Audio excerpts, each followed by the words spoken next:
آپ کے لیے چلتے ہیں سپریم کورٹ کے باہر، جہاں مسلم لیگ نون کا رہنما میڈیا سے گفتگو کر رہے ہیں۔ مختلف قسم کی یہ بچگانہ گفتگو، لیکن میں سمجھتا ہوں کہ آج انہوں نے صحیح حق ادا کیا ہے۔ پہلی دفعہ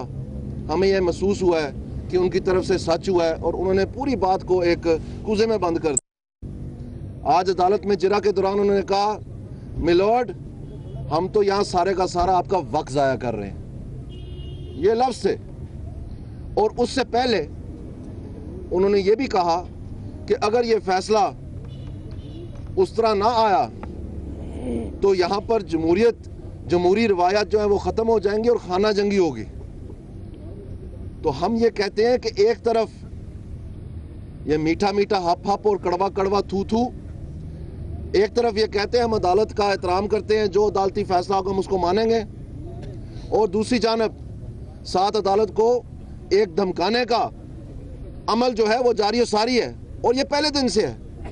جیسے ہی جج صاحبان کوئی بات کرنے لگے تو اٹھ کے ایسے سینہ تان کے سامنے ہو کے کھڑے ہوتے ہیں۔ یہاں پر ان کا رویہ بھی یہ رہا ہے، یہ مار دھار کرنا، ادھر قبریں کھودنی، یہ ساری چیزیں۔ دوسری بات میں سمجھتا ہوں جو اہم ہے وہ یہ ہے کہ آج ایک نہیں، دو نہیں، تین نہیں، کم از کم 4 مختلف مواقعوں پر اور مختلف ججوں نے یہ بات کہی کہ یہ جو آپ نے اخباروں کے تراشے اور یہ مختلف قسم کے جو ڈاکیومنٹس ہمیں جمع کروائے ہیں، ان کو ہم کسی قانون قاعدے کے تحت ایویڈنس کی شکل میں، یعنی یہ قابل سماعت، عام لفظوں میں کہہ دیتا ہوں، یہ قابل سماعت ہی نہیں ہے، اور ہم آپ کے لیے آج کا قانون نہیں بنا سکتے۔ یہ جو 400 سال سے قانون چلا آ رہا ہے اسی قانون کے مطابقت میں آپ کا فیصلہ آنا ہے۔ اور دوسری بات انہوں نے کہی کہ یہ ایک روایت بن چکی ہے کہ جو بھی فیصلہ ہو اس میں باہر آ کے جو فریق ہیں جن کی مرضی کا فیصلہ نہ ہو تو وہ عدالت کے بارے میں، عدالت کی ذہانت کے بارے میں، عدالت کے فیصلے کے بارے میں مختلف قسم کی آوازیں کسنے شروع ہو جاتے ہیں۔ سو ہم آپ کو یہ کہنا چاہتے ہیں کہ پہلے دن سے ہم یہ کہتے رہے، اور ہم نہیں، بار بار ہر ادارے کا بھی یہی رائے رہی ہے کہ یہ ایک فضول، انگریزی کا لفظ ہے frivolous، کہ یہ ایک فضول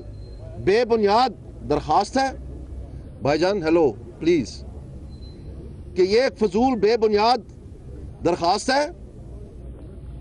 جس کے حوالے سے یہ واپس کیا گیا۔ اور میں نیب کی اور ایف بی آر کی بات نہیں کر رہا ہوں، میں بات سپریم کورٹ کی کر رہا ہوں۔ یہاں سے frivolous ڈکلیئر ہو کے رجسٹرار نے یہ پٹیشن واپس کر دی۔ یہ جو باقی پٹیشنر ہیں، شیخ رشید صاحب یا جماعت اسلامی، یہ تو بعد میں ان کی درخواستیں سامنے آئیں۔ سو یہ جو یہاں پر سلسلہ ہوا ہے، پہلے بینچ میں جو جمالی صاحب کا بینچ تھا اس میں بھی تمام ان کے دلائل سن لیے گئے تھے، اسی وکیل کے اور اس کے پہلے وکیل کے، حامد خان کے بھی۔ اور اس وقت یہ عالم تھا، اگر آپ کو یاد ہو، کہ انہوں نے صرف 3 والیومز جمع کروائی تھیں، اور سب سے بڑی ان کی تیسری والیوم تھی۔ اس میں پوری کی پوری کتاب انہوں نے چھاپ ماری تھی، صرف دکھانے کے لیے کہ ہمارا تول جو ہے وہ پورا ہے، نہ کہ دلائل میں کو وزن ہے۔ یہ بڑی اہم بات ہے۔ اور پھر پہلی ہی پیشی میں جب اس کو کھول کے دیکھا اور ایک مذاق خیز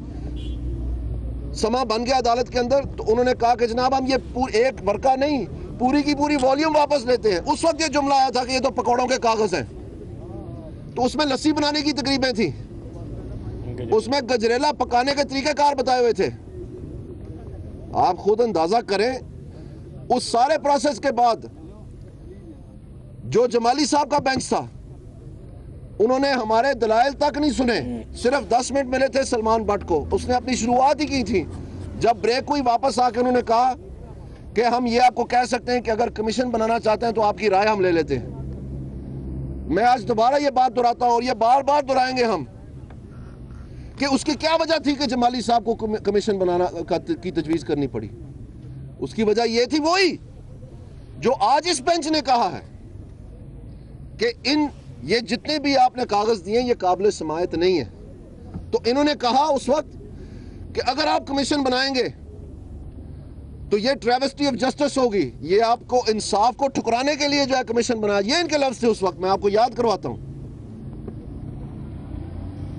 تو میں آپ کو یہ کہنا چاہتا ہوں کہ یہ آج رفتہ رفتہ ہم دیکھ رہے ہیں دن بدن جیسے جیسے یہ کیس آگے چل رہا ہے، یہ جو سب سے تازہ جمہوریت کے خلاف سازش ہے اس کو ہم پست ہوتے ہوئے دیکھ رہے ہیں۔ مجھے نہیں معلوم ہے کہ یہ آخری ہوگی کہ نہیں، لیکن سب سے تازہ یہ ہے، ماضی میں بہت ہوئی ہیں۔ اور میں یہ کیسے کہتا ہوں؟ میں اس لیے کہہ رہا ہوں کہ جو لوگ اپنا سیاسی قد کاٹ اپنی سیٹوں کے حوالے سے، اپنی سیاسی شہرت کے حوالے سے، اپنی جمہوری طاقت کے حوالے سے بونے ہوتے ہیں، ان کو جب جیک لگتا ہے تو پھر وہ کسی اور قد کاٹ کے سیاسی جماعت کے یا لیڈر کے گلمے تک پہنچتے ہیں۔ یہ جو گملے تیار کیے گئے ہیں،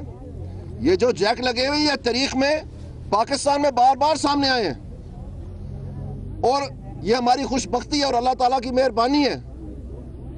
کہ پاکستان مسلم لیگ نون کے ساتھ بار بار یہ ہونے کے باوجود آج پھر اسی حکومت کے دوران یہ دوسری اور سب سے تازہ جو سازش ہے اس کو ہم پست ہوتے ہوئے دیکھ رہے ہیں۔ آئندہ آنے والا الیکشن ہے، اس الیکشن میں یہ عوام فیصلہ کرے گی، اور اس بات کی ہم اور یہ سارا آئین اور یہ عدالت بھی ضمانت دیتی ہے اور دیتی رہے گی انشاءاللہ تعالی۔ تو یہ جو شارٹ کٹ، یہ پچھلے دروازے کی جو سیاست ہے،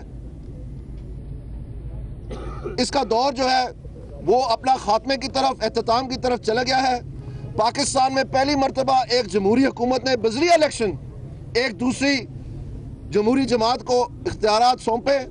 اور اب یہ دوسری مرتبہ وہ ہونے جا رہا ہے۔ تو ہم توقع رکھتے ہیں کہ پاکستان کی جمہوری اور پاکستان کی آئینی تقاضوں کو سلجھانے میں، رواں کرنے میں آج ہم ایک بہت بڑا قدم دیکھیں گے، جس میں فوکس پاکستان کی عوام ہوگی، پاکستان کی معیشت ہوگی، پاکستان کی فورن پالیسی ہوگی، اور ان سارے موقعوں پہ یہ پی ٹی آئی کھوکھلی ہے، یہ ایک ہوچے ہتھکنڈوں والی جماعت ہے، واردات کی عادت ہے یہ ان کو، اور یہ کبھی آپ نے نہیں سنا ہوگا کہ فورن پالیسی کے اوپر ان کی کوئی مثبت بات آئی ہو، کبھی آپ نے نہیں سنا ہوگا کہ ان کی اکانومی کے حوالے سے کچھ مثبت بات، یہاں تک کہ عمران خان وہ واحد MNA اپوزیشن لیڈر جس نے بجٹ سپیچ ہی نہیں کی ہی نہیں، یہ چھوڑے اچھی کی یا بری کی ہی نہیں، مطلب پلے ہی ککھ نہیں۔ تو آپ اندازہ لگائیں کہ جب پاکستان کو نقصان پہنچانا ہے، چاہے وہ ٹرکی کا پریزیڈنٹ ہو، چاہے وہ چین کا پریزیڈنٹ ہو، چاہے وہ پاکستان کی معیشت کو تقویت دینے کی بات ہو، تو ہر دفعہ ہم دیکھتے ہیں کہ یہ کانٹی ڈالتے ہیں جمہوری